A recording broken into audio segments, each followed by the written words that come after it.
this is an iHeart podcast. Guaranteed human.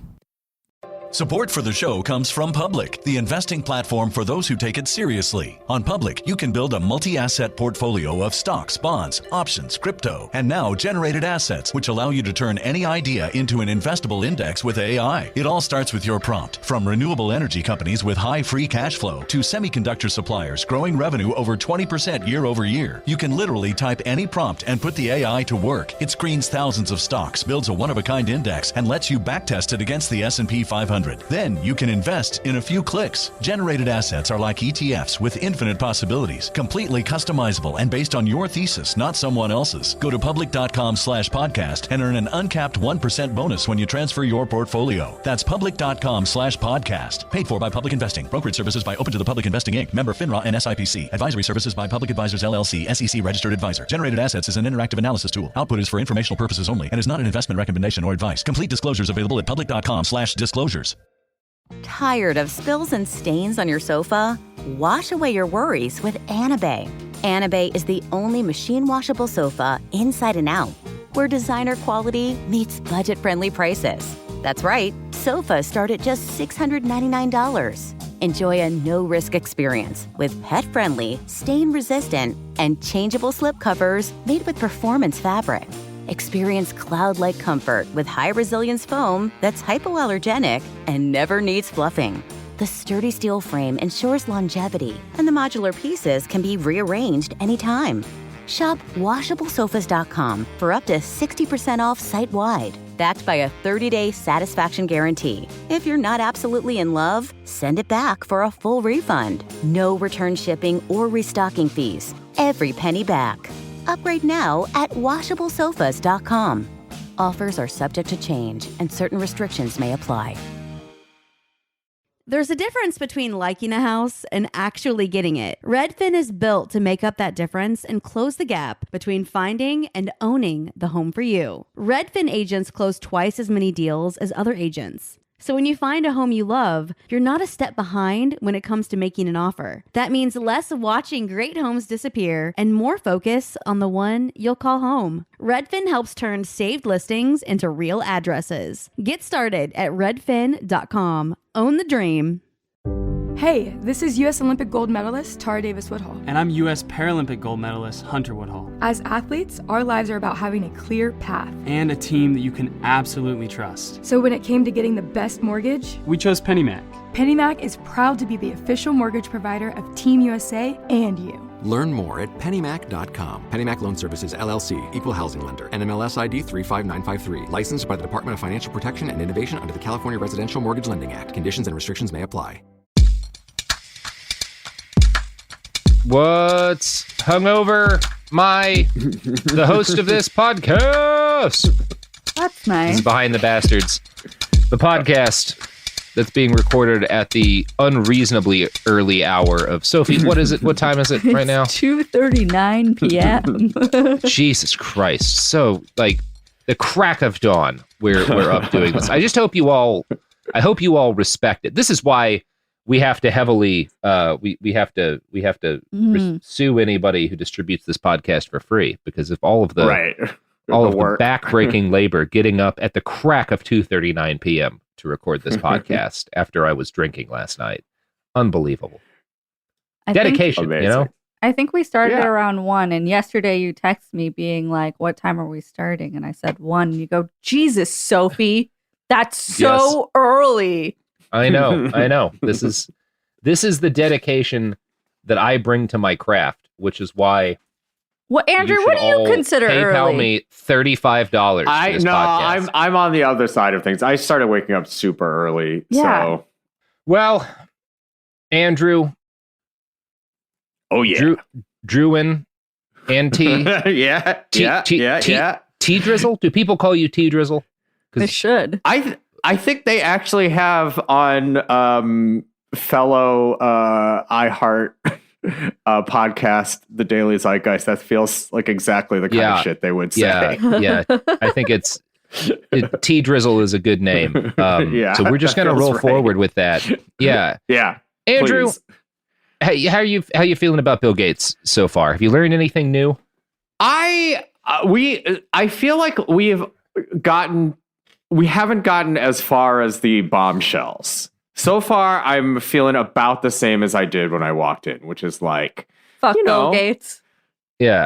But not like, seriously, fuck Bill Gates. It's like, fuck that guy. Casual, just like casual stoic. Fuck Bill Gates. Fuck Bill Gates. I don't think he's gotten past. And again, it sounded like that was going to be a point of potential debate. But I would argue I don't think he has eclipsed any given billionaire, any given tech billionaire in badness yet. At this point, yeah.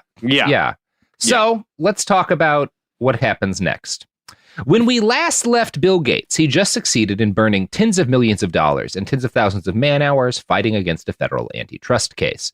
He won in the end, as billionaires nearly always do, but the whole process exhausted him emotionally. Microsoft's NASDAQ value had been cut in half, which destroyed about $200 billion in fake money held by rich assholes like Bill Gates. They made it all back, of course, because they didn't actually lose anything, but on paper, they had less of an impossible fortune for a while.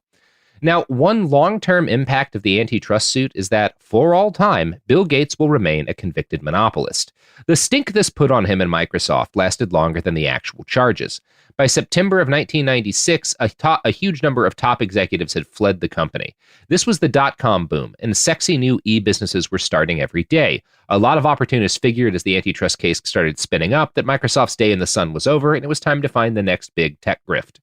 Cory Doctorow will argue that we owe Google's existence in part to the trauma Bill felt over the antitrust suit. Gates had noted in the past that lingering fear of the federal government is what stopped him from doing the same thing to Google that he'd done to Netscape. In 2019, Bill was asked by Kara Swisher why Microsoft hadn't bought Android before Google. This was just 7 years after the antitrust action, and he claims that he was just too scared of the DOJ to risk it. So again, even though the government doesn't win this case, it is good to do this thing because it stops people like Bill Gates from fucking up as much things as they otherwise might. Yeah. And it sounds like enough of this was simply like on a personal level, he was scared of the humiliation of it. He didn't want to do another deposition. Yeah. Now, the antitrust case had more of an immediate impact on Gates. It convinced him to step down from his position as at the head of Microsoft. Sort of. In 1998, Steve Ballmer had become president of Microsoft, taking over more of the day-to-day management of the company as Bill Gates began to pull back. In 2000, Gates stepped down as CEO of Microsoft and Ballmer took his place. Bill was 44 at the time, and he remained the chairman of the board and chief software architect.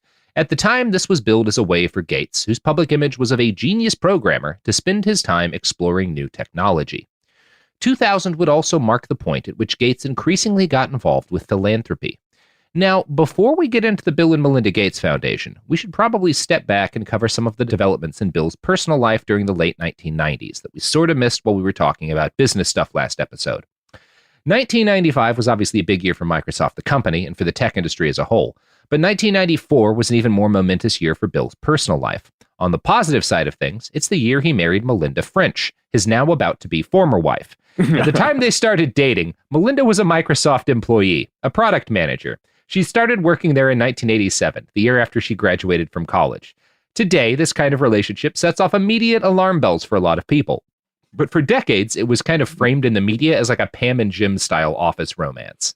Oh. Bill and Melinda both gave interviews over the years playing up how cute their beginnings were. He flirted at her when they sat together at a conference, which, what is the chance Bill did not arrange to sit next to her? We know this man. Yeah. Like, he absolutely made that happen. His actual MO. Yeah. That later they just happened to run into each other in a company parking lot. Again, he absolutely engineered that. And Bill asked her out on a date. And for a long time, the story was they fell in love and became a billionaire power couple, the end. Reality was, of course, much grosser, but we'll talk about that later.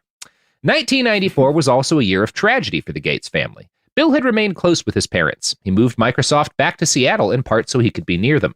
He had his dad's legal firm represent the company, and he and his parents maintained their tradition of Sunday dinner. He bought a house near them to facilitate this. Ever since the late 1980s, when he got fuck you money, Bill's mom had advised him to get into philanthropy. And since Bill had some control issues with his mother, this became a source of tension between them. She would press him to give away his fortune, and he'd snap, "I'm just trying to run my company." Mama Gates eventually harangued her boy into raising money for the United Way. This, of course, led other nonprofits to beg him for money, and soon he was overwhelmed by all the requests. He kept being too busy to deal with it, and his mom kept pressuring him until she was diagnosed with some horrible fucking cancer even rich people can't escape, and she died in 1994. Bill Sr. was as devastated by this as you'd expect, and for a time he struggled to find ways to fill his days. Eventually, he asked his son and daughter-in-law if he could start going through their stack of requests for philanthropy and give some of their money away. This, as is claimed in later interviews, was kind of the start of the Bill and Melinda Gates Foundation. And before the foundation itself existed, like they just kind of gave him like $100 million to hand out, basically, which is like sure, like $80 for them, you know. Right.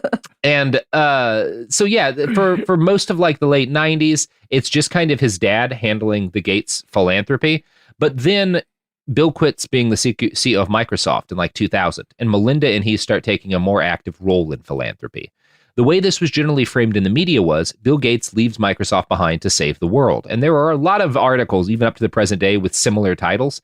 Back in February of this year, there was an article titled, "Bill Gates has a plan to save the world" in The Economist, which is like puffing up one of his books about climate change or some shit. But there's been a bunch of pieces like that, right? Right. Yeah. Now, the Bill and Melinda Gates Foundation started officially in the year 2000. It began with, I think, $100 million, which was like the Bill Gates equivalent, again, like $80. The foundation expanded massively in 2006 when Bill Gates convinced Warren Buffett to give most of his fortune away to the organization. He claimed that he felt Bill and Melinda could be trusted to use it for good. And if you just sort of watched by the sidelines, that probably looked like a defensible point.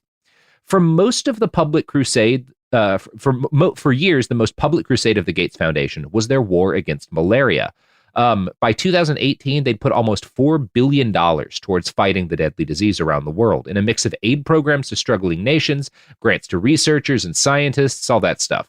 Now, malaria has probably killed more human beings than any other single cause in history. It's like the number one killer of human beings across all time. So good thing to fight. Right. I would agree. Good. Like, yeah, sounds good. Yeah. And Bill certainly can't be faulted for a lack of ambition here. He has stated his goal is the total elimination of malaria, and scientists seem to suggest this is possible. Now, this is an ongoing struggle. I haven't found anything that suggests the Gates Foundation has been like ineffective in their struggle against malaria. Obviously, they haven't beaten it, but that's, pretty big task. And it's probably fair to say that their advocacy and money has contributed to a lot of life-saving programs and aided in the battle against one of mankind's deadliest foes. The Gateses have also pledged $10 billion over the next decade to provide free vaccines to the world's poor. Through its Global Alliance for Vaccines and Immunization, or Gavi, the foundation has vaccinated millions of kids in impoverished countries against polio and other horrible shit. Bill and Melinda take some credit for the fact that, between 1990 and 2012, total deaths of children under 5 dropped from 12.6 million to 6.6 million. Now, there's no way to evaluate how much of an impact they had on that, but vaccinating kids absolutely saves lives. Here's the thing, though. The whole story is not just, the whole question should not just be, does this foundation's work save lives? Because that's not all we're talking about here. And it's not something you can answer that simply, because the tens of billions of dollars in that foundation were able to come from Gates and other plutocrats because they didn't pay that shit in taxes. It's wonderful to vaccinate kids, but the foundation brings more than free medicine. It spreads a specific ideology about who should have wealth and about how problems ought to be solved in our society. I want to quote now from a book called The New Prophets of Capital, which goes into some detail about what I find so unsettling in Gates' ideology. As Bill Gates has wryly noted, they are more interested in cures for baldness than in cures for malaria. Why? Melinda Gates argues that there is simply no rich world market for products like diarrhea or pneumonia vaccines. Their solution is to use the Gates Foundation to create such a market in poor countries. If we could stimulate the pharmaceutical companies through public-private partnerships to create vaccines, if we could guarantee them a market of millions of children getting this vaccine and then being paid for it in the developing world, if we could commit to a market and knew that the demand would be there, we could incent them with the right research dollars to actually create those vaccines. That's Bill. Now, Bill is, above all else, a believer in the power of profit-driven capitalism. He thinks the best way to do good is by providing profit incentives for corporations to carry out behavior that also helps suffering people. But this still means that those profits are valued more in his world than those lives. When Jonas Salk invented the polio vaccine, he was asked why he did not patent it, and he said, "You might as well try to patent the sun." To Salk, a man whose contribution to our species is literally incalculable, the vaccine was not a commodity. It was health. It was millions of human lives not cut short, hundreds of thousands of cumulative years not lived in pain. The Gates Foundation has done things that save lives, but this is not a zero-sum game. The question isn't Gates vaccines or not. It's, do we let individual men accumulate the wealth necessary to operate foundations like this, or do we build a world with less inequality where human beings don't need a profit motive to vaccinate starving children? Yeah. And also, like, where, philanthropy isn't at the whim of, a handful of white dudes. Yeah, exactly. And that's kind of what we're building to. I assure you, this becomes more than just an ideological argument. There's solid stuff to dig in here. But I want to quote again from that book, The New Profits of Capital. Turning something into a commodity means it is no longer a right, or even potentially a right. It means that the commodity's value is now judged primarily on whether or not it will turn a profit, and people's access to the commodity hinges upon their ability to pay for it. In the United States, where healthcare is a commodity, the difference in lifespan between a poor black man and a wealthy white woman is 14 years. We are 46th in the world for infant mortality, despite being the wealthiest country on earth. Babies in poor states, like Alabama, are twice as likely to die as infants in wealthy areas. This is part of why virtually all public health experts agree that universal health care is a good idea. But, as Nicole Ashoff writes, quote, when we frame the problem of poor people in the global south dying from preventable diseases as a market failure problem, we close off the possibility of building a healthcare system in which healthcare is a right and does not depend on one's ability to pay. And that's what's so toxic about the Gates Foundation. Yeah, it's his whole idea. Like, yeah, it's wonderful to get vaccines to poor people, but the way he wants to do that is by creating a financial incentive to do that, rather than by saying, well, we all have a responsibility even to people outside of our country. And maybe looking at the COVID-19 pandemic, we can say, oh, yeah, actually, we all benefit in a purely selfish way from making sure that healthcare is available worldwide. Turns out we are all in this together. And like, as opposed to let's make it profitable to save children. In 2015, the Gates Foundation funded a study in The Lancet, and that study, it was about like public health options worldwide, and that study called for universal health care. Despite this, in that year's development report, the Gates Foundation claimed that universal health care has, quote, limitations as a global development goal, and that evidence as to whether or not it helps health outcomes is mixed. Bill Gates is on the side of intellectual property, the right of corporations to profit massively from vaccines developed by scientists, often using public money. Millions in foundation funds go to pharmaceutical companies. In fact, shockingly large amounts of Gates Foundation money goes to big businesses, and a lot of times as gifts to those businesses. For example, in 2014, the Gates Foundation announced an $11 million grant to MasterCard so that they could build a financial inclusion lab in Kenya. The basic idea is Kenya needs foreign investments, but investing in Africa is risky, so you have to bribe MasterCard to take a chance on Kenya. And that aid is not a loan or investment. It was a gift. They were giving fucking MasterCard $11 million. Yeah. And the Gates Foundation does this a lot. They give multi-million-dollar gifts to mega corporations like Vodafone, who themselves pay no corporate tax in the UK. The Gates Foundation also gives gifts to the Monsanto Corporation, who Bill argues should be bribed to take over more and more responsibility for agriculture in Africa. There's all these articles where Bill talking about like how scary it is. The population of Africa is set to explode. And number one, there's some uncomfortable racial undertones of his obsessive concern with the population of Africa. He always frames as like, I'm just worried that there's not going to be enough food. They don't grow enough food to like support themselves there. But his solution is let's pay Monsanto to like subsidize, or let's pay Monsanto in order to subsidize seeds that they have to buy that are genetically modified so that they can't share them, right? It's this fucking thing capitalists have been doing since the 1700s, right? The 1770s, a giant British corporation takes over most of North and Eastern India and immediately are like, oh, all these farming villages have like arrangements with each other and like social welfare programs to take care of each other in the event of a drought, or if like one village's harvest is bad. Let's get rid of all that because we want to centralize all of our farming to make it more profitable. And then 30 million people starve to death. And it's the same basic. We're not going to go into this nearly enough, but Gates is a lot of what, like, he keeps talking about how his ideas to reform farming in Africa so that it can feed more people. none of which involve talking to people who have been farming in Africa for generations. Yeah. Like, it's just like, well, let's bring this mega corporate. Let's make it profitable for Monsanto. Like, fucking Bill. That's the only way to. God damn it. Right. And it is just like that. That is how people like that view the world and view solutions. Oh, God. Yeah. Very grim.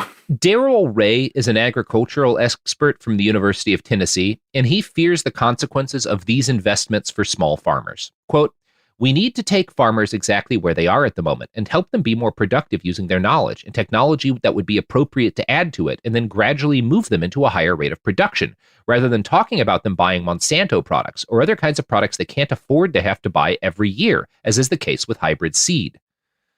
So, again, not just me saying this is bad. Other people are saying there's a lot of scary, and it's, again, you're not a farmer, Bill. You don't know anything about farming, and you don't know enough to know if the experts you're paying, because in a lot of cases, you're paying them to justify things you already believe. Like, you're not just saying, here's billions of dollars for the best idea. You're saying, I'm pretty sure we need to use modern Western agricultural corporations to improve. How do we prove that yields? This is the best way to do it? Who can I hire who agrees with that? Exactly backwards. It's exactly backwards. It's exactly how you don't do this.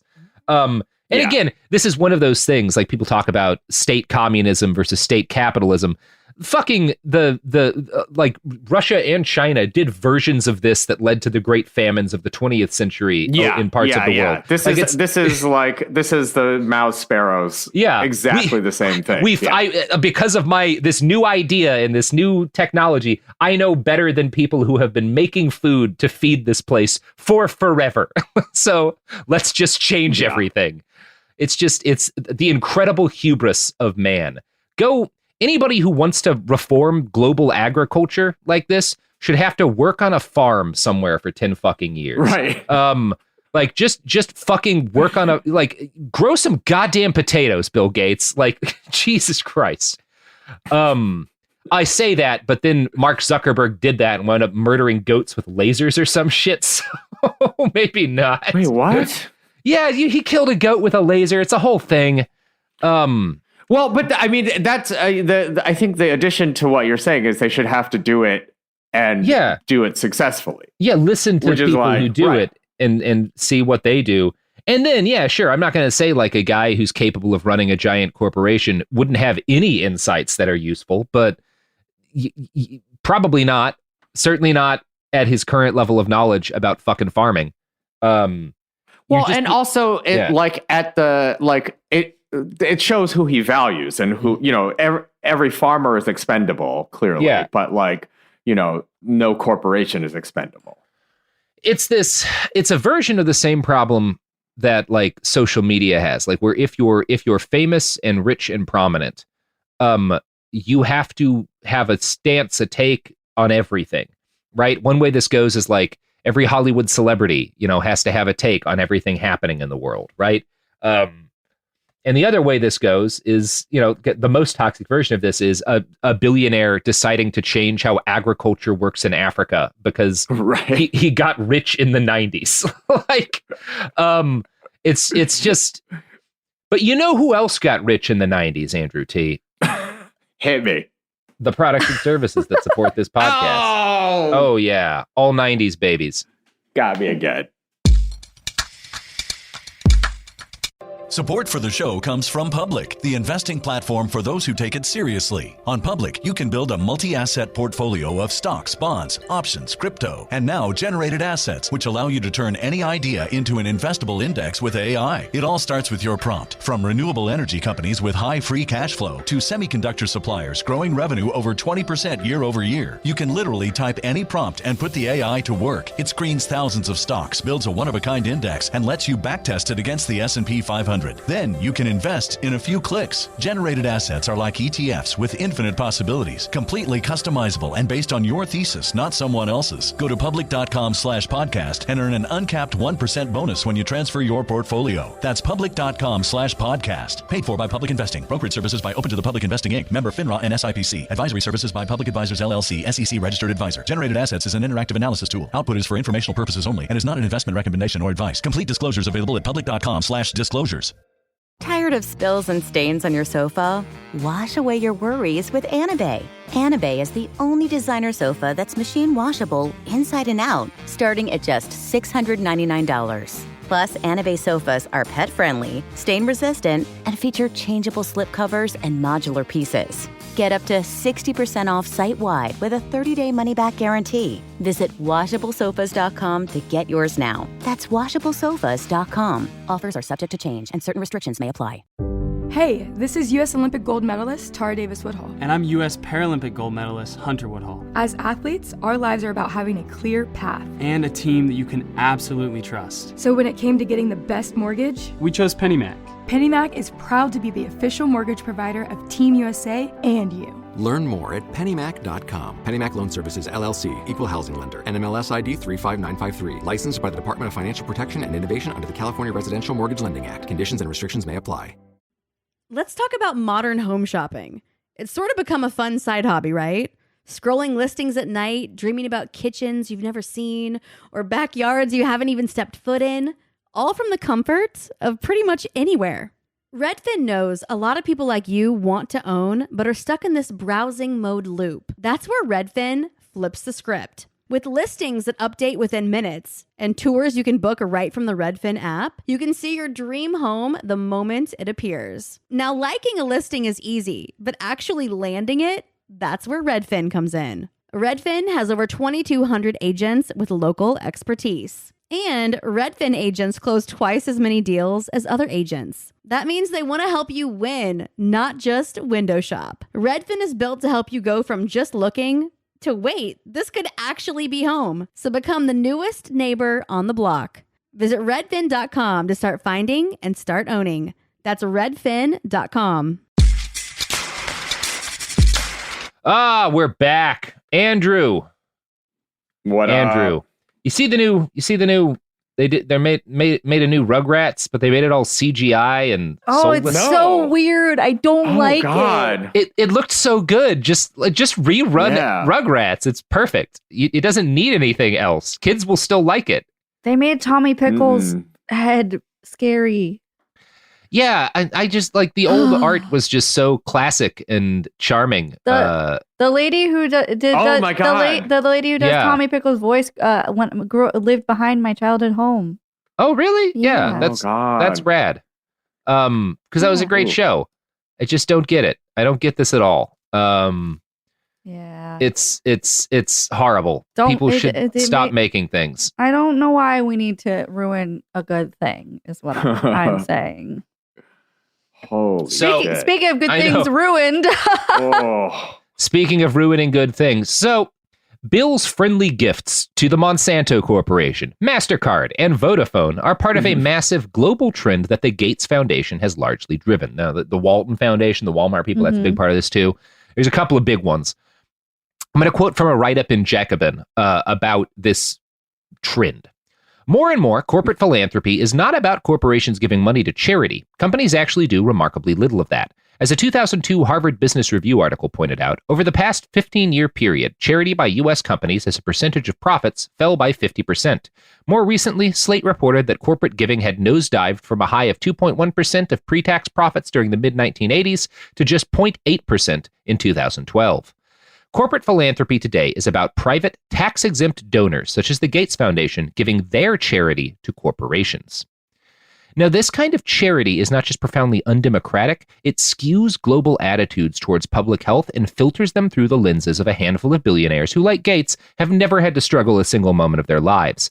Gates Foundation donations to the UN Health Agency outweigh even the U.S. government's contributions to that body. As a result, people at the UN who disagree with Gates quickly find themselves out on their asses. The same is often true of the WHO, the World Health Organization, which is also heavily subsidized by Gates. As Laurie Garrett wrote in Foreign Affairs, few policy initiatives or normative standards set by the WHO are announced before they have been casually, unofficially vetted by Gates Foundation staff. In 2011, Oxford health economist David Stuckler argued, quote, "Global health is ruled by a few private donors who make decisions in secret. The capacity to decide what is relevant and how it will be addressed is in the hands of very few, who ultimately are accountable to their own interests." So that's rad. That's good. Right. Yeah. And it is, I mean, like, right, as you get further into it, it is like the global health of it, we just lived through. This is why, like, the value of really only caring about human beings, or at least like trying to do something outside of a profit motive. Like everything that we did during COVID that was profit driven caused death and suffering. And loss of business, which is the craziest part. Like, business can't even be trusted to make business go well. Yeah, it's all you need to know about the difference between when healthcare is primarily about profit and when it's primarily about people is to look at Cuba. We'll talk about Cuba a little later. Not a government that's without flaws. You can look at a lot of horrible shit they did to LGBT people back in like the 90s during the AIDS epidemic and stuff. But as a rule, they public health is like the number one thing that they worry about over there. And so they have like a lung cancer vaccine and they have a COVID vaccine and now they're giving it away for free to a bunch of countries. Like it's just different when the goal of healthcare is not to make some dude who lives in Mountain View richer. Now, since Gates doesn't like the idea of universal healthcare, he's resisted supporting the WHO's 1978 Alma Ata Declaration. This is essentially an international commitment to strengthen primary care systems and move towards universal healthcare in more nations. It's basically saying the best way to support public health worldwide is to strengthen the primary care systems in those countries, to make them more independent and more capable of caring for people, rather than them needing to rely on foreign NGOs and stuff to provide healthcare, right? Makes sense, you know? The Gates Foundation, though, pursues market-based solutions. And as a result, according to The Lancet, grants made by the foundation often, quote, do not reflect the burden of disease endured by those in deepest poverty. Let's discuss a practical example of how this looks. If you Google Bill Gates in Africa, you will come across an awful lot of articles where Gates expresses his worry that there might soon be too many Africans. This is always framed in humanitarian terms. Fears of famine and climate change, but I don't know. Yo, is that racist? Yeah, it's like, I mean, there's definitely too many Europeans, and yet way too many Italians. The birth rate has been falling for years, but not by enough. Yeah. Oh, when I'm president, that's going to be my number one goal. Making there be less Italians. Yeah, sort of an anti-Mussolini, if you will. Yeah, do a reverse Mussolini. A reversalini, if you will. Oh my God. I mean, you know what? Some very cool people in Milan in the 40s reversed a Mussolini, and that worked out pretty well. That's sort of the way to do it. That is the path you're on currently. Gotta flip him upside down. One less Italian. Okay. Good times. So, again, Gates' concern about there being too many Africans is always framed as like, no, I'm worried about like famine and climate change and all that stuff. But it's hard to ignore how often he thinks about reproduction and sex among Black Africans. He thinks about it a lot. And maybe he shouldn't be. Hey, everybody. Robert Evans here. The initial version of this episode included a pretty long critique of HIV program. An HIV mitigation program Bill Gates had supported heavily in Africa that was based on circumcision. I critiqued that based largely on an article I'd found in the Journal of Future HIV Therapy from 2008 titled Male Circumcision is Not the HIV Vaccine We Were Looking For. That article included a lot of the critiques I made in the episode, namely the fact that while circumcision in kind of a perfect environment can reduce the spread of HIV, it didn't seem to actually do it when implemented on a large scale for a variety of reasons, including it led to other kind of risky behaviors and whatnot people didn't understand. They were still supposed to wear condoms. There were a number of things that we brought up in the episode, but a concerned fan reached out to me after that and made me aware of a number of things that I had gotten wrong, and also made me aware of an article in the Lancet Journal of Global Health from July 2021, which was a systematic review and meta-analysis of a bunch of different studies into exactly this thing, like whether or not these circumcision programs can reduce the risk of spreading HIV. And I'm just going to quote from a section of the conclusion here, which reads, quote, our systematic review and meta-analysis found that, the circumcision campaigns were not associated with increased condomless sex or multiple sexual partners among heterosexual men. This lack of association persisted across a wide variety of subgroups.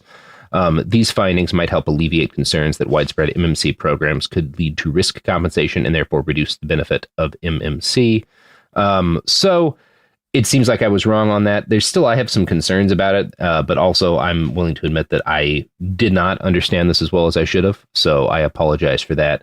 If you want to read more, that meta-analysis is in The Lancet. And we will put up a couple of other sources that were sent to me on our website to update the source section. So I have cut out that chunk of the episode. There will be a couple of references to it later on. But, there's nothing we can do about that. But yeah, here's the correction. I'm sorry for being a hack and a fraud. The charity of the Gates Foundation is all too often itself a form of imperialism, one that has harmful, unforeseen impacts on local populations.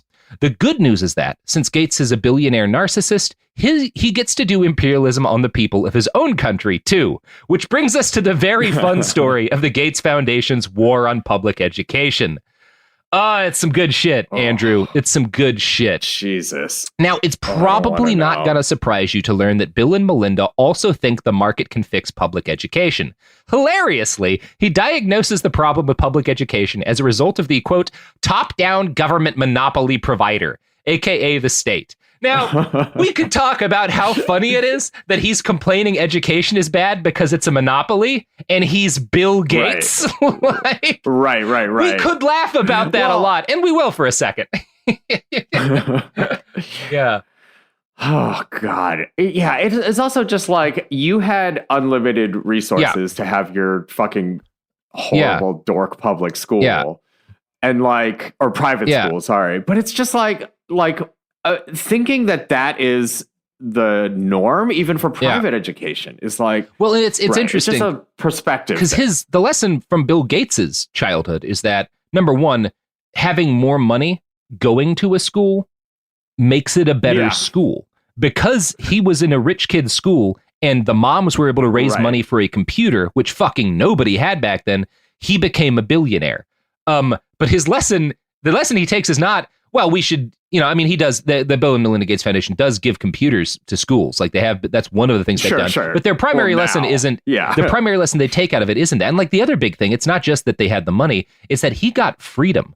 They altered his education plan bespoke to him and his interests to make it work better for him, which I think is the reasonable lesson to take, is that, we should tailor the kinds of educations kids receive to the kids and their interests, because not only will that make them more engaged students, it will help them be more successful people. That's not the lesson he gets out of this.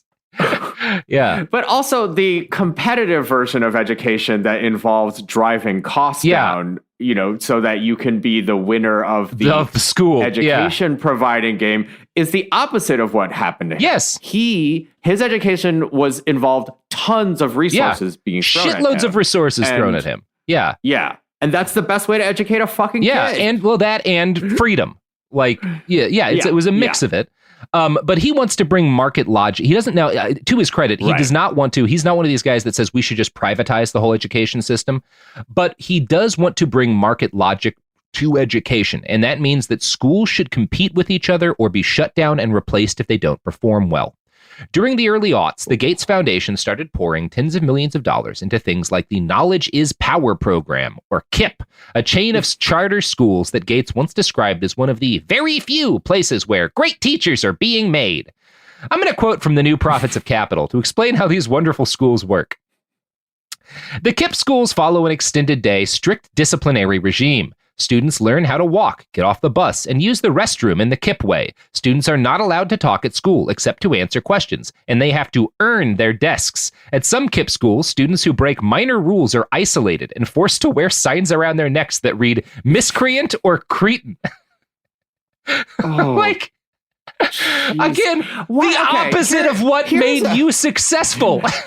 They didn't put you in a room when you were a dick. They made you stop taking math so you could do the thing you were interested in.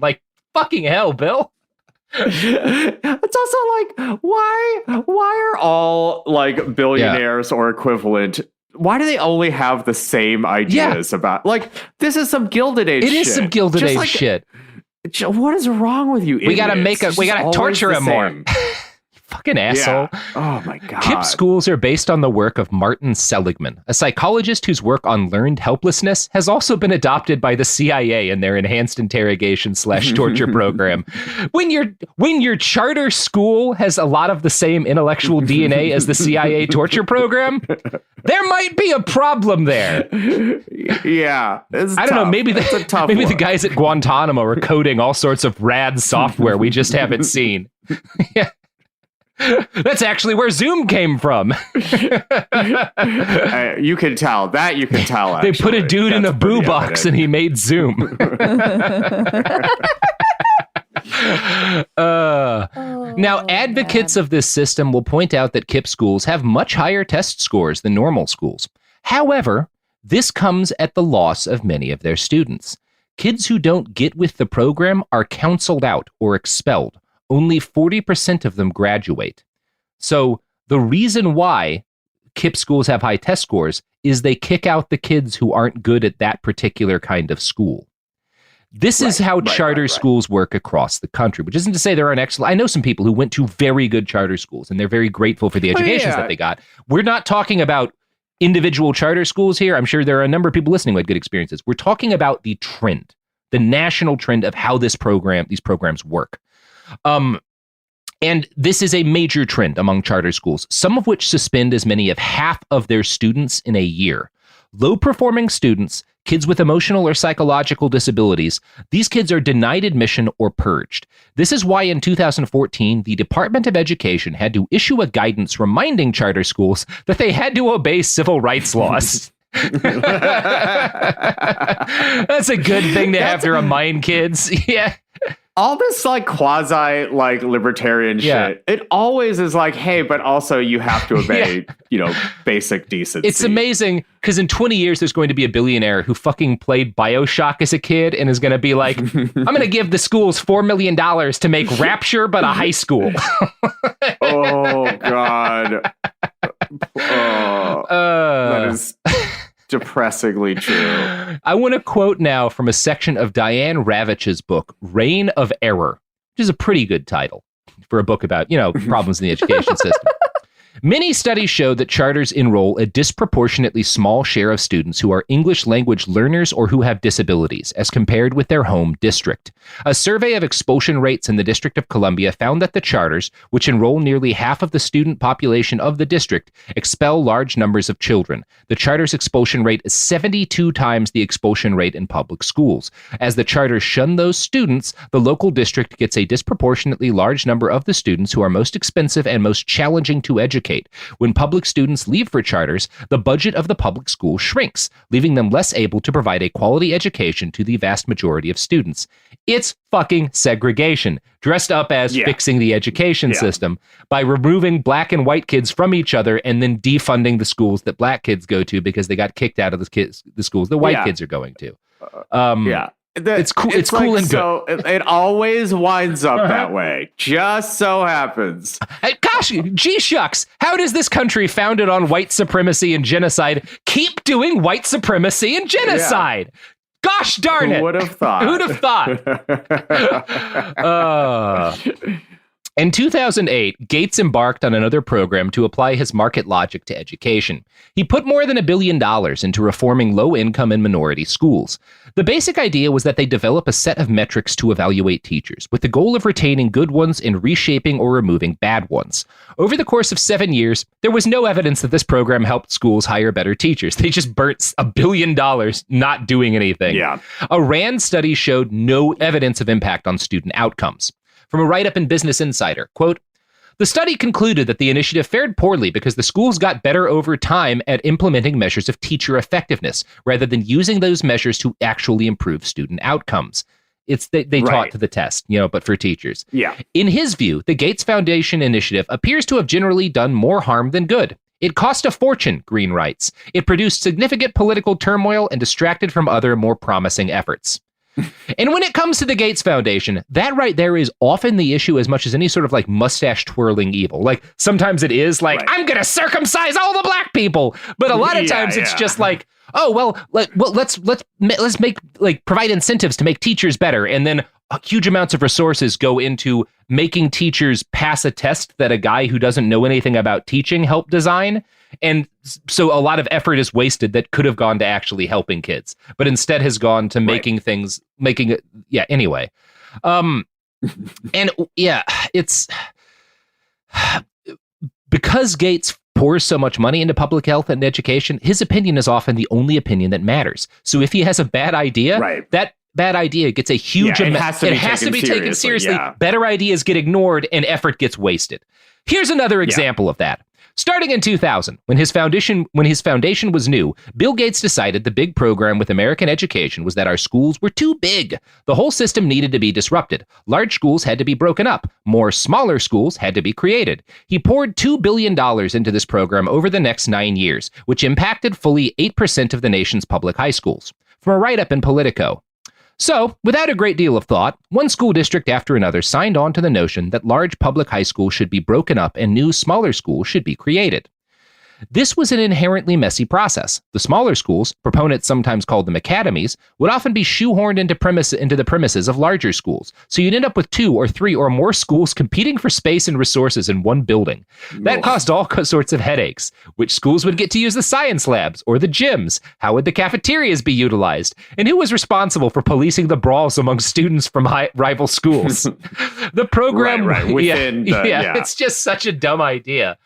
And I graduated in 2006. The year I graduated, my school was the largest graduating class in U.S. history. And it was the largest the next year, too. And the next Plano schools are massive. Right. They're some of the largest schools in the world, like high schools. Like 2,000 people was my graduating class, something like that. Jesus, yeah. They're really good schools. Like they're nationally some of the best schools in the country. Obviously, Plano has a lot of money, part of why. But the fact that they're huge does not make them worse schools. Right. It's simply irrelevant. It's simply irrelevant. Now you can argue class size might matter, but you can have small classes in a huge school. It's fine. Right. It's just fucking. And Gates himself admitted in 2008 that this program was a huge failure. Tens of thousands of U.S. students had their educations disrupted because a billionaire had a bad idea. And basically no one in the media covered the fact that this had flopped. Why would you? The Gates Foundation was doing another dozen dazzling things that they were going to cover, not the fact that it seems like a lot of their stuff doesn't work. Also, they're circumcising millions of black people and it's causing AIDS to get more deadly. But also they underwrite NPR. Yeah, but they do underwrite NPR. So it's that's a significant chunk of the media. Now, the sheer amount of shit Bill and Melinda Gates have gotten up to over the last 21 years, we're leaving out a lot. We could talk more about standardized testing. We could talk more about his agricultural reform in Africa, which really we ought to. But we've still got to talk about COVID vaccines and Jeffrey Epstein. So we're moving on. Let's talk about Bill Gates' sex life next. Please. Yeah. But first, let's ask the question on everyone's mind. Is he a grower or a shower? Oh, God. Look, Sophie, I get paid the big bucks to ask the hard questions. Okay. Mm-hmm. Like how hard does he get? And I don't get paid enough to have to listen to that, so it's time for an ad. Honestly, Bill Gates doesn't get paid enough to have to listen to that. Oh, products. Support for the show comes from Public, the investing platform for those who take it seriously. On Public, you can build a multi-asset portfolio of stocks, bonds, options, crypto, and now generated assets, which allow you to turn any idea into an investable index with AI. It all starts with your prompt. From renewable energy companies with high free cash flow to semiconductor suppliers growing revenue over 20% year over year, you can literally type any prompt and put the AI to work. It screens thousands of stocks, builds a one-of-a-kind index, and lets you backtest it against the S&P 500. Then you can invest in a few clicks. Generated assets are like ETFs with infinite possibilities, completely customizable and based on your thesis, not someone else's. Go to public.com/podcast and earn an uncapped 1% bonus when you transfer your portfolio. That's public.com/podcast. Paid for by Public Investing. Brokerage services by Open to the Public Investing Inc. Member FINRA and SIPC. Advisory services by Public Advisors LLC, SEC registered advisor. Generated assets is an interactive analysis tool. Output is for informational purposes only and is not an investment recommendation or advice. Complete disclosures available at public.com/disclosures. Time for a sofa upgrade? Introducing Anabay Sofas, where designer style meets budget-friendly prices. Anabay brings you the ultimate in furniture innovation with a modular design that allows you to rearrange your space effortlessly. Perfect for both small and large spaces, Anabay is the only machine washable sofa inside and out. Say goodbye to stains and messes with liquid and stain-resistant fabrics that make cleaning easy. Liquids simply slide right off. Designed for custom comfort, our high-resilience foam lets you choose between a sink-in feel or a supportive memory foam blend. Plus, our pet-friendly, stain-resistant fabrics ensure your sofa stays beautiful for years. Don't compromise quality for price. Visit washablesofas.com to upgrade your living space today. Sofas start at just $699 with no risk returns and a 30-day money-back guarantee. Get up to 60% off plus free shipping and free returns. Shop now at washablesofas.com. Offers are subject to change and certain restrictions may apply. Hey, this is U.S. Olympic gold medalist Tara Davis-Woodhull. And I'm U.S. Paralympic gold medalist Hunter Woodhull. As athletes, our lives are about having a clear path. And a team that you can absolutely trust. So when it came to getting the best mortgage, we chose PennyMac.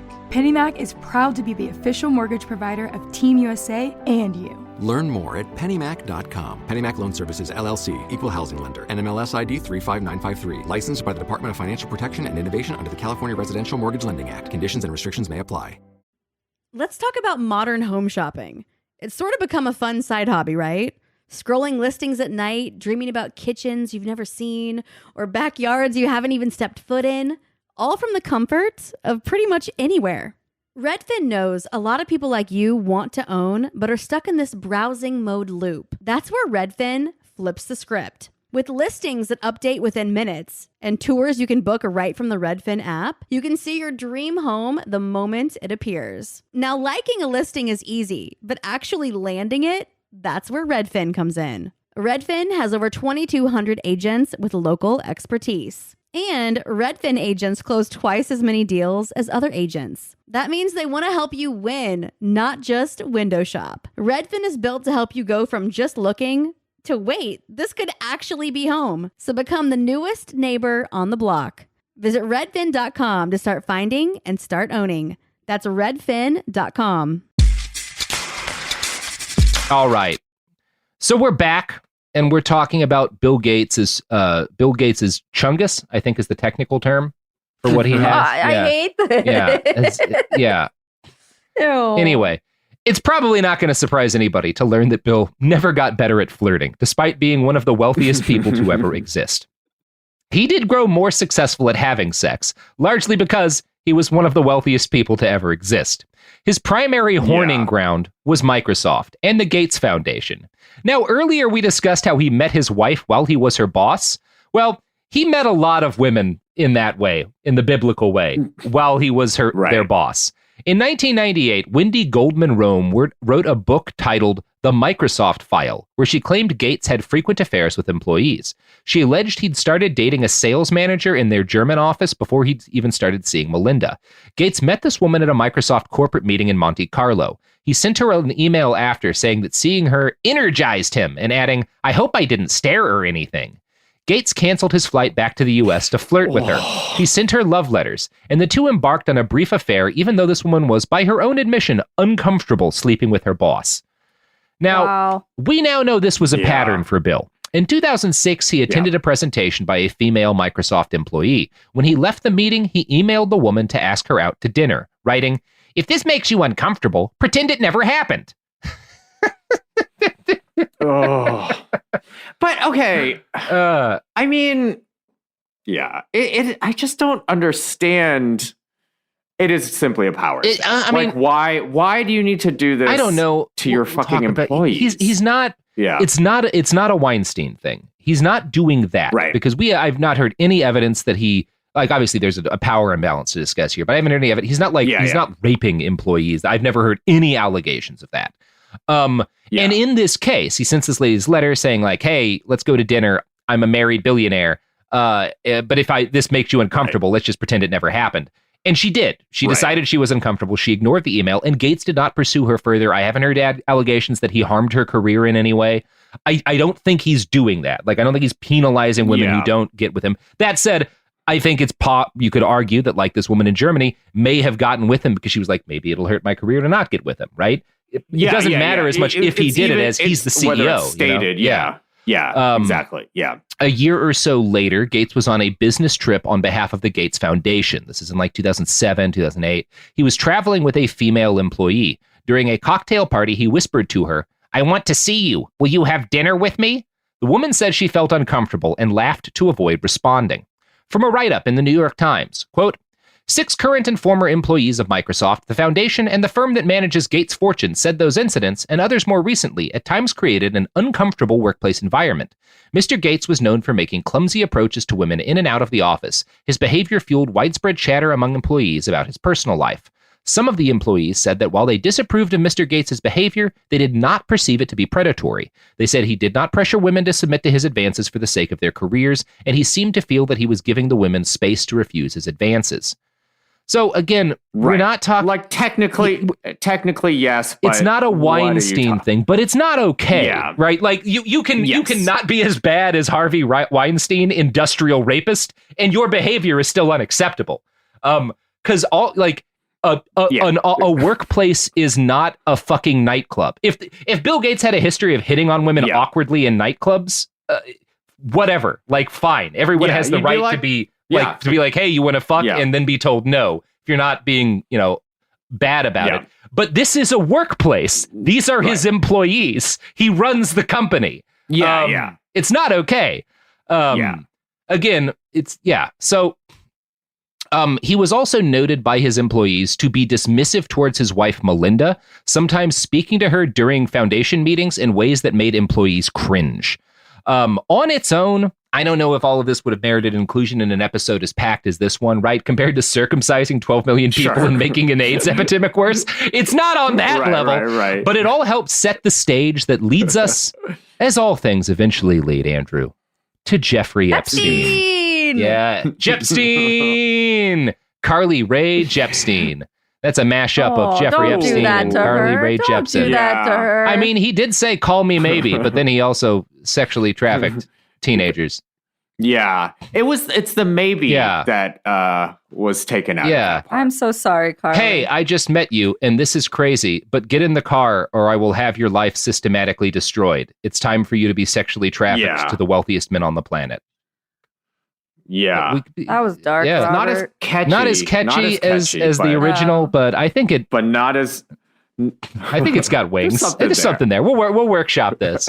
A whole album of Jeffrey Epstein themed pop songs. We will not. I mean, you could like what is it? What's her name? The lady who wrote the song Monster? That one will work.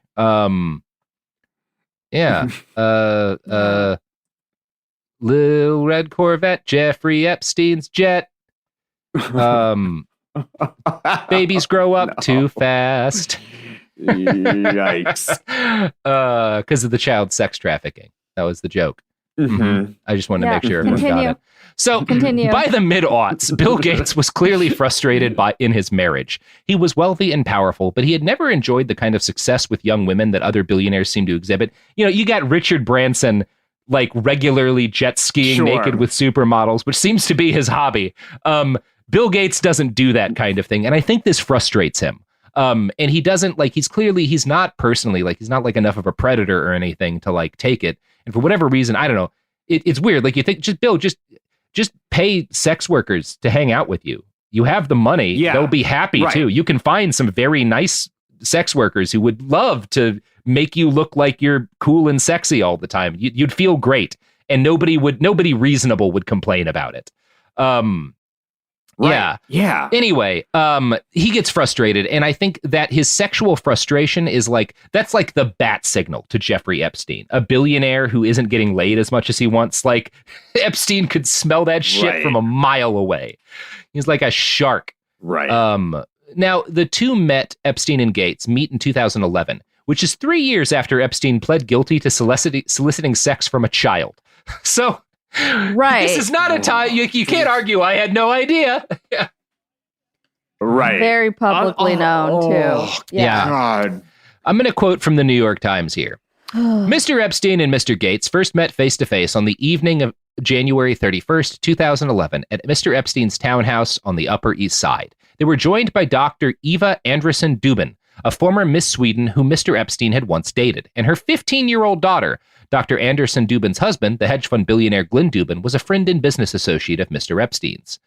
The gathering started at 8 and lasted several hours, according to Miss Arnold, Mr. Gates' spokeswoman. Mr. Epstein subsequently boasted about the meeting in emails to friends and associates. "Bill's great," he wrote in one, reviewed by The Times.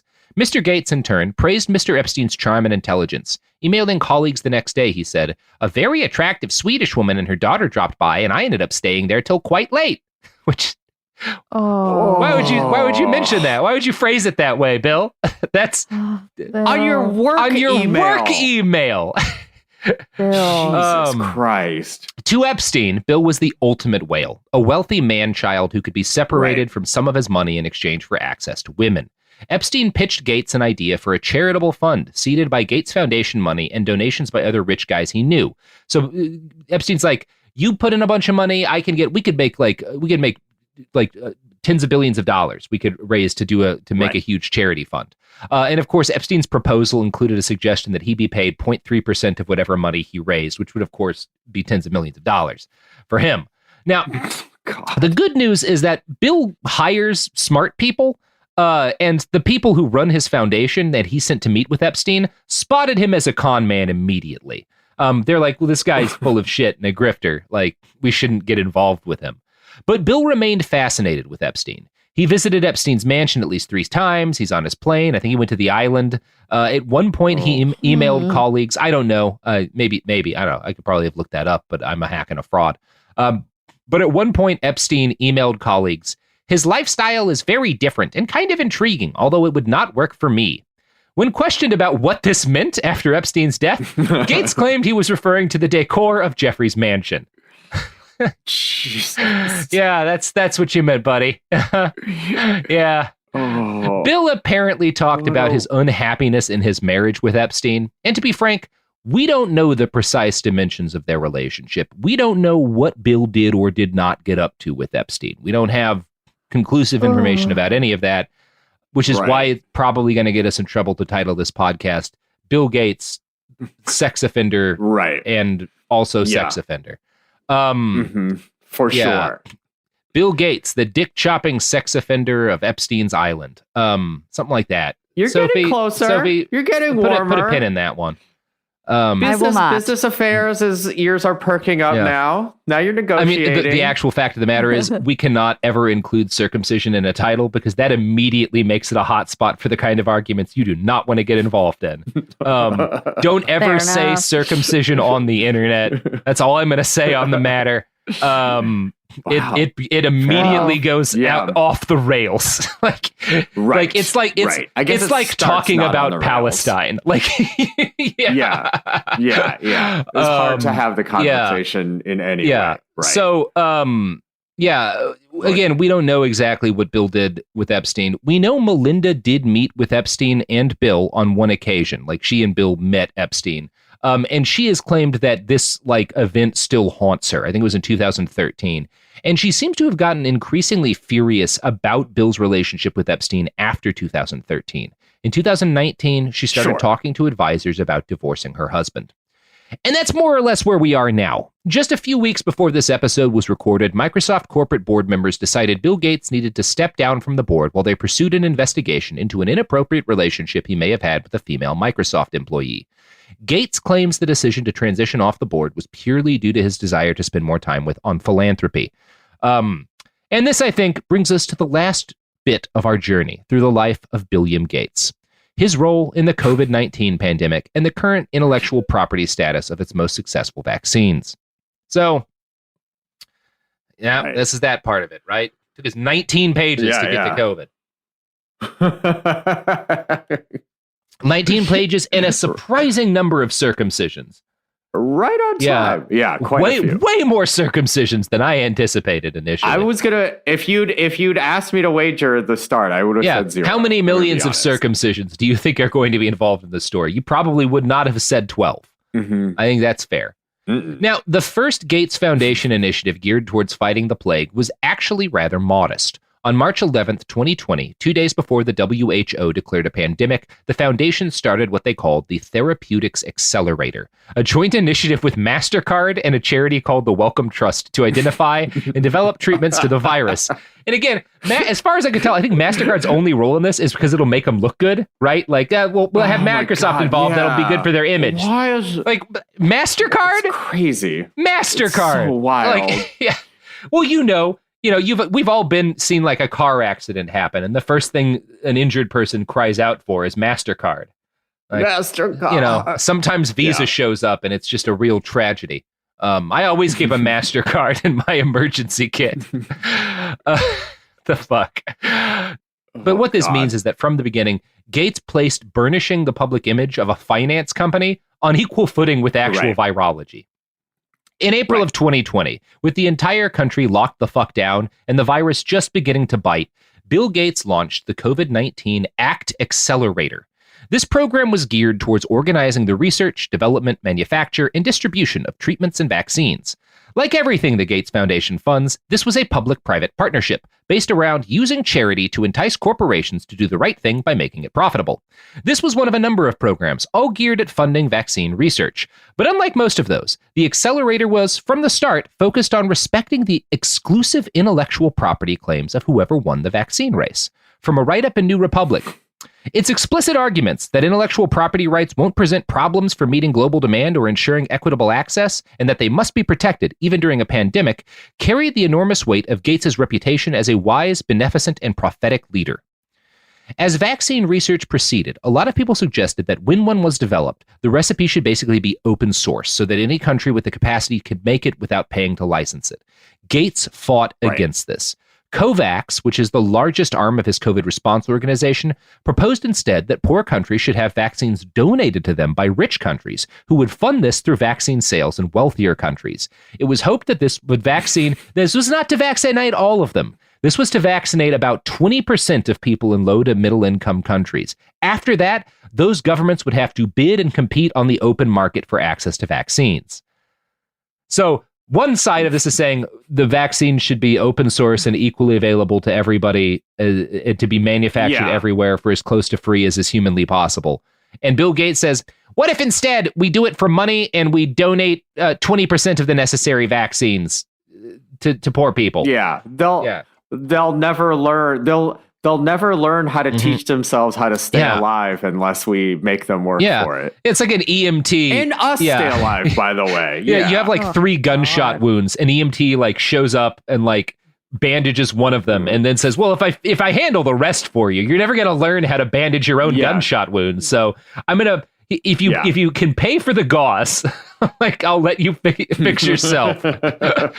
Again, you take his big picture logic about healthcare and apply it to an actual health problem, and it's immediately nonsense. Like, it's just very clearly a bad idea. But because you're talking about the big picture, people think he's smarter. Now, many people warned that his ideas were horrible, and that by fighting against the idea of a people's vaccine, he was essentially saying it was fine for people to die to protect the concept of intellectual property. Manuel Martin, a policy advisor for Doctors Without Borders, has since said that people in the Gates administration were central in pushing a global line that, quote, IP is not an access barrier in vaccines. Of course, the only reason to have IP is to make an access barrier. That's all it is. 100% of IP is about reducing access. That's the only reason for it to exist. Like, which is not to say there's zero thing. Like, obviously, like I'm not gonna. I don't like. But it's like there's zero reason for the kind of IP that he wants to exist. Like, obviously, and in that way, like, and it's obviously it always winds up like it would be one of those things if, like, I don't know, the people who invented the Avengers and Superman and stuff got to make money off of their things instead of these gigantic syndicates using IP law to. Anyway, everything Disney does, like, fuck all of this shit is what I'm saying. Like, I believe in the ability of an artist to have control over their art, obviously. And for the record, I think that if you're I think for example, one of the things we as a society could do is when we have a global pandemic and an international team of heroic researchers creates vaccines in record time, maybe we should make sure none of them ever have to worry about anything financial for the rest of their lives. Maybe that's a thing we could do as a planet. Yeah. Actual Tony Stark happened, and yet we couldn't manage to do anything good. Well, it's because the people who did the amazing thing weren't Tony Starks. They were international teams of very dedicated researchers whose names most people will never know, and also shouldn't know because they'll get assassinated by lunatics. Who think that there is no Tony Stark. There is no Tony Stark. Well, Tony Stark is the one saying this thing other people invented should be profitable to a group of people separate from the people who invented it. It's worth human death for this to be the way it works. And again, when it comes to IP, if you're talking about like a novel or like Mickey Mouse or whatever, right? We can argue about how like bad it is culturally, but it's at worst modest harm. Because again, you're talking about Mickey Mouse. When we're talking about vaccines, you're literally talking about restricting who gets life-saving medicine. That's what IP protections are for vaccines, is a restriction on whose life gets saved. James Love is the founder and director of Knowledge Ecology International, a think tank that studies the pharmaceutical industry and IP. He's been involved in global public health policy as long as Bill Gates and has analyzed his impact for quite a while. He points out that at the start, there was a fight between a pooling approach advised by groups like the WHO's CTAP, which basically would have said, we should pool research. Any research done anywhere in the world should be available to all researchers working on this program. We should open source the entire process of research, the vaccine process, all of the studies into its effect. All of this should be pooled together. We should pool knowledge. You may recognize this as exactly the same thing computer nerds were doing in the 1970s when Bill Gates wrote an angry open letter at them. They were pooling their knowledge to improve a thing. Bill Gates got really fucking angry. And of course, when this happened with a vaccine, Bill Gates fought like a devil against it. Quote, "Things could have gone either way," says Love, but Gates wanted exclusive rights maintained. He acted fast to stop the push for sharing the knowledge needed to make the products, the know-how, the data, the cell lines, the tech transfer, the transparency that is critically important in a dozen ways. The pooling approach represented by CTAP included all of that. Instead of backing those early discussions, he raced ahead and signaled support for business as usual on intellectual property by announcing the ACT Accelerator in March. And how did Gates's public-private partnership work? 1 year later, his ACT Accelerator has completely failed in its goal of providing discounted vaccines to the priority fifth of the world's poorest people. The drug companies and wealthy nations that supported his plan have all made bilateral agreements that basically said, fuck poor countries. As Peter Hotens, dean of the National School of Tropical Medicine, said, the low and middle income countries are pretty much on their own, and there's just not much out there. Despite their best efforts, the Gates model and its institutions are still industry dependent. Now, the ACT Accelerator is also technically part of the WHO, but it is funded, managed, and staffed mostly by Gates Foundation people. It has ensured that, globally, rich countries and respect for intellectual property have been prioritized over human lives. From New Republic, quote, companies partnering with COVAX are allowed to set their own tiered prices. They are subject to almost no transparency requirements and to toothless contractual nods to equitable access that have never been enforced. Crucially, the companies retain exclusive rights to their intellectual property. If they stray from their Gates Foundation line on exclusive rights, they are quickly brought to heel. When the director of Oxford's Jenner Institute had funny ideas about placing the rights to its COVAX-supported vaccine candidate in the public domain, Gates intervened.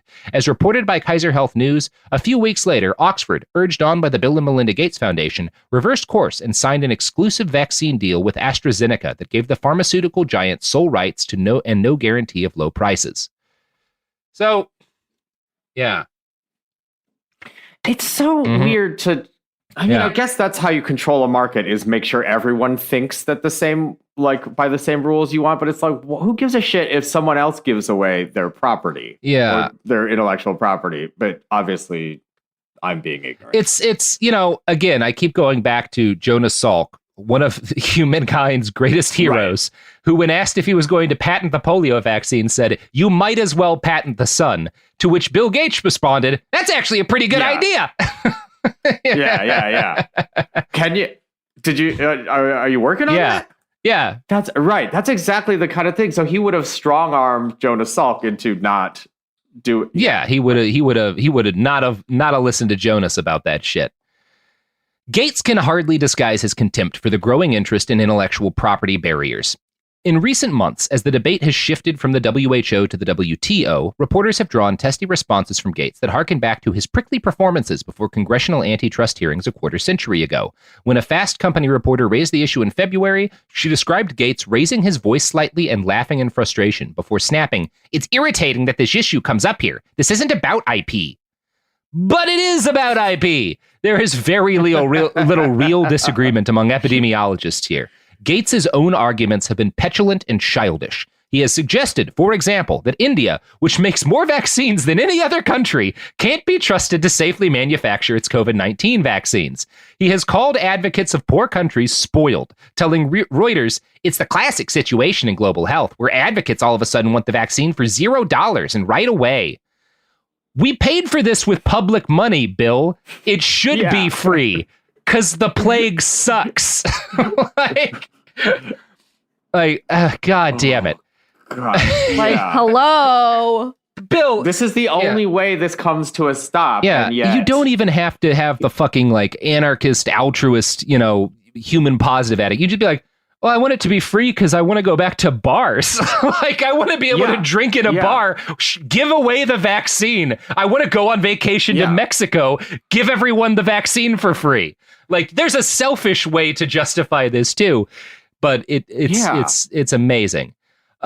When he has been challenged that his capitalist approach to vaccinating the world is dumb and evil, especially since the vaccines were developed largely with public money, including 10 years of publicly funded mRNA vaccine research that made up the entire underpinning of these vaccines, he has responded with snide comments about socialism, saying, "North Korea doesn't have that many vaccines as far as we can tell." This is true. I think James Love probably put it best. If you said to an ordinary person, "We're in a pandemic, let's figure out everyone who can make vaccines and give them everything they need to get online as fast as possible," it would be a no-brainer. But Gates won't go there. Neither will the people dependent on his funding. He has immense power. He can get you fired from a UN job. He knows that if you want to work in global public health, you'd better not make an enemy of the Gates Foundation by questioning its positions on IP and monopolies.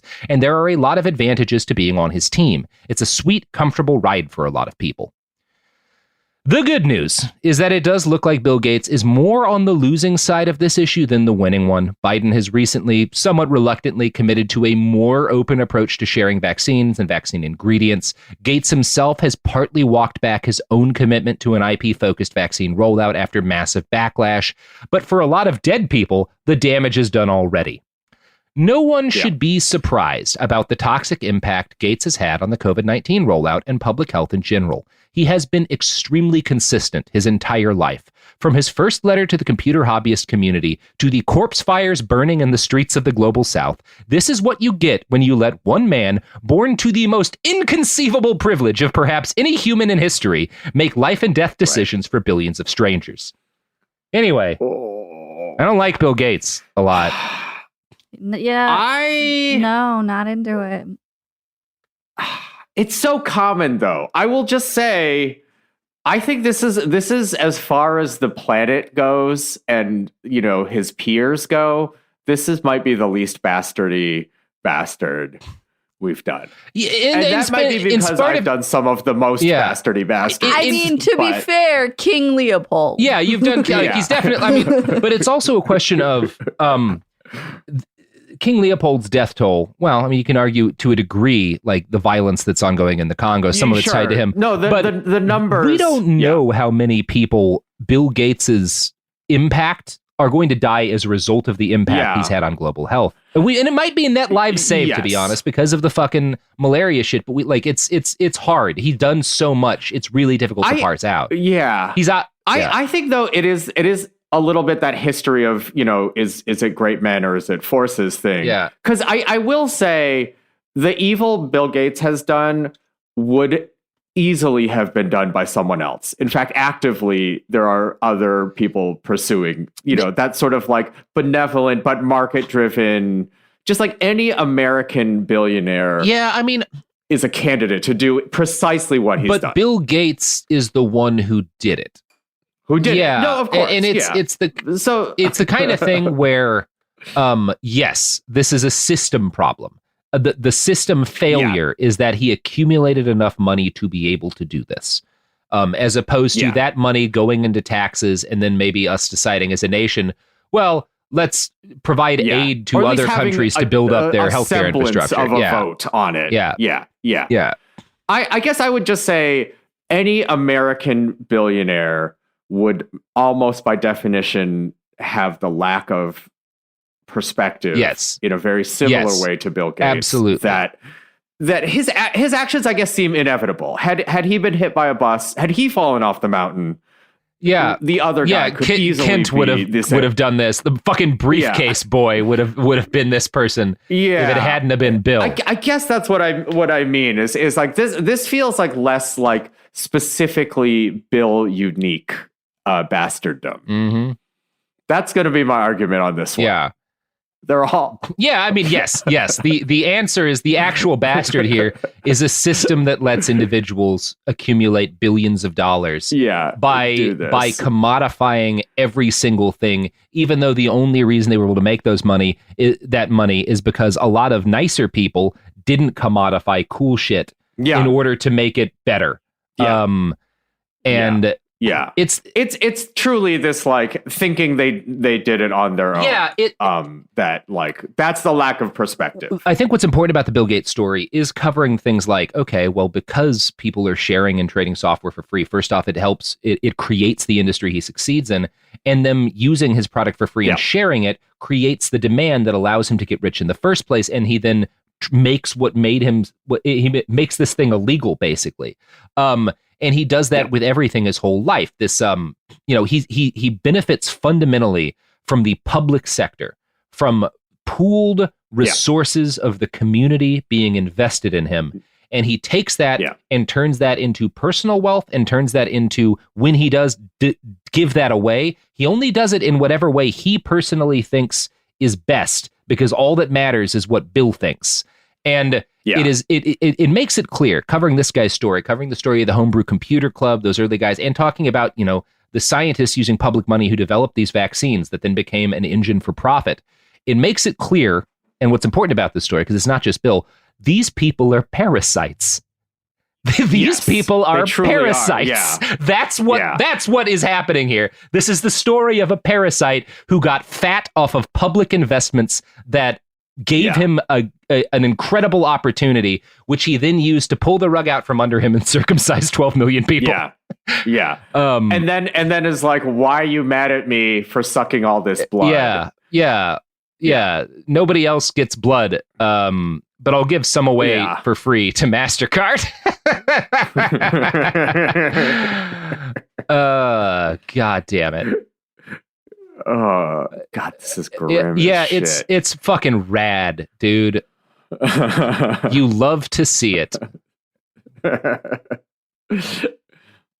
Well, Andrew. Yay. You got a pluggable, maybe two pluggables. Is this racist? We went independent as a podcast, so you can go to suboptimalpods.com and find out how to get some of the premium content. By the way, I should pitch my favorite piece of premium content is I'm a person who I've blocked by hand. This is not with a block list, over 20,000 people. That's amazing. Andrew, that's incredible. $100 I will consider unblocking you. We stan a blocking king. That's self-care. I recently turned off notifications for anyone I don't follow. And I know I should do no that, single thing I've ever done has improved my mental health more than that. It's amazing. I just don't see shit that other people post if I don't like them already. It's great. Yeah. Oh my God. That's where I should be. It is. It's where we should all be. Anyway, this has been Behind the Bastards. Find Bill Gates in the street. Yeah. But don't just stop at Bill Gates. That's, I think, to me, the lesson is you got to work your way down. Loot the centers of capital and distribute it to the people. Back to, because we gave him the internet. Yes. We gave him the idea for graphical user interfaces. We did that. So take his money and use it to buy vaccines and rifles for the global south. Yeah, it's your money. It's your money. It's I don't know. It's the end of the episode. All right. Life gets messy. Spills, stains, pet accidents, and kid chaos. But with Anabay, cleaning up is easy. Our sofas are fully machine washable, inside and out, so you never have to stress about messes again. Made with liquid and stain-resistant fabrics, that means fewer stains and more peace of mind. Designed for real life, our sofas feature changeable fabric covers, allowing you to refresh your style anytime. Need flexibility? Our modular design lets you rearrange your sofa effortlessly. Perfect for cozy apartments or spacious homes. Plus, they're earth-friendly and built to last. That's why over 200,000 happy customers have made the switch. Upgrade your space today. Sofas start at just $699. Visit washablesofas.com now and bring home a sofa made for life. That's washablesofas.com. Offers are subject to change and certain restrictions may apply. In the heat of battle, your squad relies on you. Don't let them down. Unlock elite gaming tech at Lenovo.com. Dominate every match with next-level speed, seamless streaming, and performance that won't quit. Push your gameplay beyond performance with Intel Core Ultra processors for the next era of gaming. Upgrade to smooth, high-quality streaming with Intel Wi-Fi 6E and maximize game performance with enhanced overclocking. Win the tech search. Power up at Lenovo.com. Lenovo.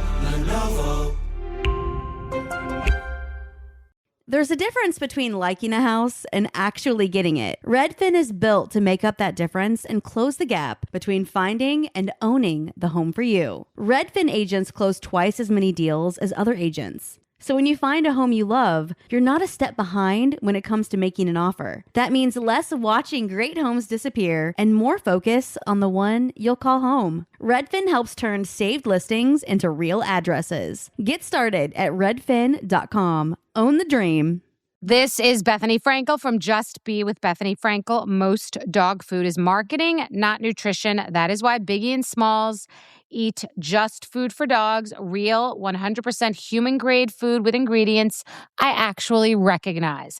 And yes, I do see the difference. Better digestion, healthier skin, more energy, dogs that feel better, my babies. If you've been on the fence about switching, stop overthinking it. What's more important than your furry babies and their health? Go to justfoodfordogs.com right now and get 50% off your first box. No code needed. Just try it. This is an iHeart podcast. Guaranteed human.